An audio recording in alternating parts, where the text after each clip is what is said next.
Hola, ¿cómo están? Soy el profe Max y hoy vamos a aprender un poco sobre algo llamado CPU.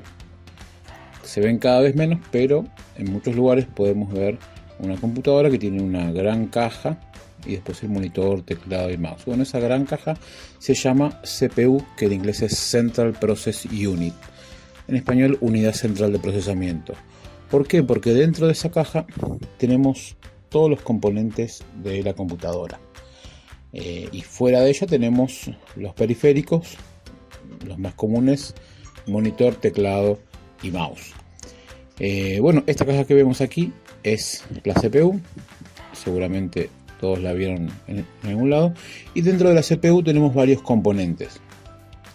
Uno de ellos, que es a donde va conectado todo, es la CPU, la placa madre. La placa madre es la placa que conecta todos los componentes que van dentro de la CPU. O sea, todo va conectado de una u otra manera con diferentes tipos de cables a la placa madre.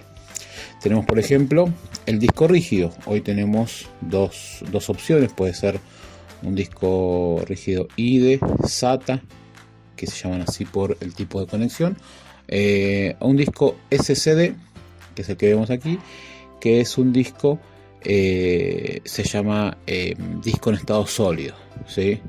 Solid State Disk. El disco en estado sólido no tiene partes móviles, como sí tiene los otros discos, los discos anteriores, lo cual hace que sea más rápido, ¿sí? En los discos tradicionales tenemos unos discos que van girando, 3 generalmente, y una aguja que va leyendo los datos que se graban ahí magnéticamente.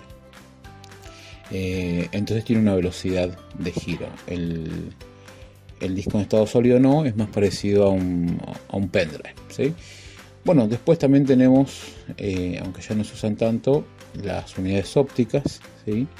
En las que podemos colocar un CD, pero como les decía, ya casi ni se usa.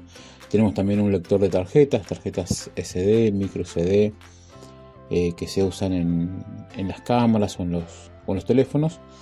Tenemos también la memoria, la placa de memoria, que puede ser una, dos o varias, dependiendo el tamaño de la computadora.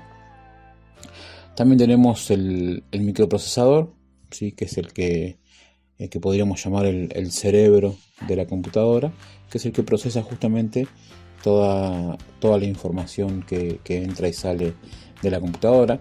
Tenemos también lo que sería, ¿sí? La fuente nos permite que toda la CPU, todo el gabinete tenga energía. De esta cajita salen cables hacia diferentes lugares de la placa madre, con lo cual podemos tener energía para que funcione todo. Después también tenemos lo que se llaman fans, que son unos ventiladores pequeños que pueden introducir aire o sacar de la CPU. Generalmente están para que el microprocesador, cuando se calienta, o sea, cuando trabaja, levante temperatura, ¿sí? Entonces para eso se utiliza algo llamado disipador y un fan. ¿Qué es lo que hace? El disipador se pega al microprocesador y le va pasando el calor, y el ventilador o el fan lo que hace es sacar hacia afuera ese calor, permitiendo que baje la temperatura.